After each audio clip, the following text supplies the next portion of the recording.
उसी समय महाराज देवकी का जो कारागृह है, जिसमें 8वें संतान आने से पूर्व देवी देवकी को बंदी गृह में डाल दिया है कंस ने।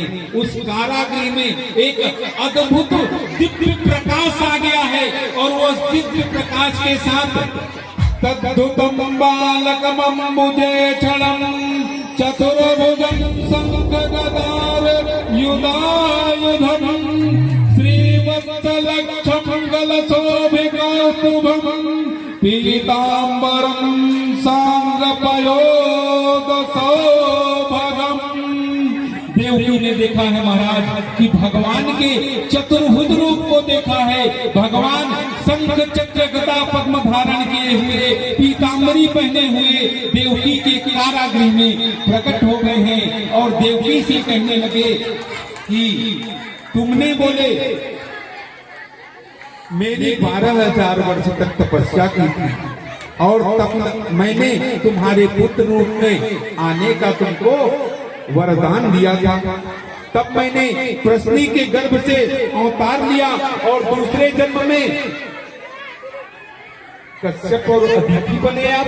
तब मैंने वामन का अवतार लिया, और बोले यह तीसरा जन्म है जिस पर मैं तुम्हारा पुत्र बनकर आ रहा हूँ। और महाराज जिस दिन भगवान का जन्म हुआ ना, रोहिणी नक्षत्र रात्रि के 12 बजे भगवान भादो मास पक्ष अंधियारा, नक्षत्र रोहिणी दिन बुधवारा, तिथि अष्टमी रैनी अंधियारा, रिम झिम बरसत मेघ अपारा।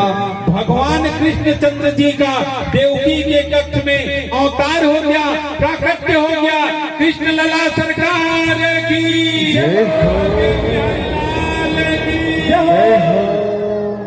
अब महाराज भगवान ने वसुदेव जी से कहा था कि वसुदेव तुम मेरे को ना लेकर चलना। कहाँ? तो बोले मैया यशोदा के पास लेकर चलना, और मैया यशोदा के जो पुत्री हुई है उसको तुम ले आना, और मेरे को वहीं पर सुला देना। अब महाराज जैसे ही वसुदेव जी ने ना हमारे श्री कृष्ण कन्हैया लाल को गोदी में उठाया है ना, तो वैसे ही सारे जो पहरेदार हैं वह सो गए हैं, ताले खुलने लगे हैं।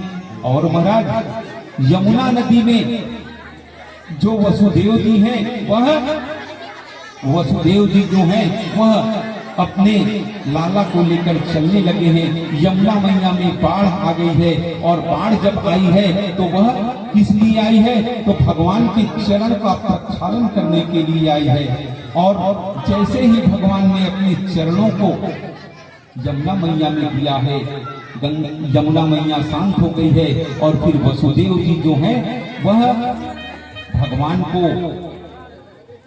ठाकुर जी को यशोदा मैया के कक्ष में सुलाए हैं, और उस कन्या को लेकर आ गए हैं। और जैसे ही यहाँ कन्या को लेकर आए हैं महाराज, जो कंस के पहरेदार हैं वह जाग गए हैं, और कंस को सूचना दे दिए हैं कि बच्चा हो गया है। और कंस आया है, और कंस आकर के उस जिसको वसुदेव लेकर आए हैं वह एक कन्या है, उसके पैरों को पकड़ लिया है। और देवकी ने उस समय बारंबार प्रार्थना की है कि बोले भैया यह तो पुत्री है, यह तुम्हारा क्या ही बिगाड़ लेगी, तुम्हारा तो काल 8वां लाल था, सो इसको तुम छोड़ दो।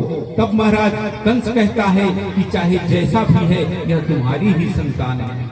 और कंस ने क्या किया है, उस नन्ही सी कन्या को उठाया है, और जैसे ही पत्थर पर पटकने को किया है महाराज, वह कन्या अदृश्य हो गई है। और वह अदृश्य होते ही शंख चक्र गदा पद्म धारण किए हुए अष्टभुजी माता भवानी का रूप धारण कर ली है, और माता आदिशक्ति माता भवानी बन गई है, और विंध्यवासिनी माता भवानी बनकर वहां निवास करने लगी है। प्रेम से बोलिए विंध्यवासिनी मैया की, भगवती मैया की। और वह कहती है, भवानी मैया कहने लगी कि कंस तू मेरे को क्या मारेगा, तेरा मारने वाला जन्म ले लिया है। इधर जैसे ही प्रातः हुआ है महाराज, नंद के घर में आनंद बटने लगा है और बधाइयां बटने लगी है। नंद के आनंद भयो जय कन्हैया लाल की।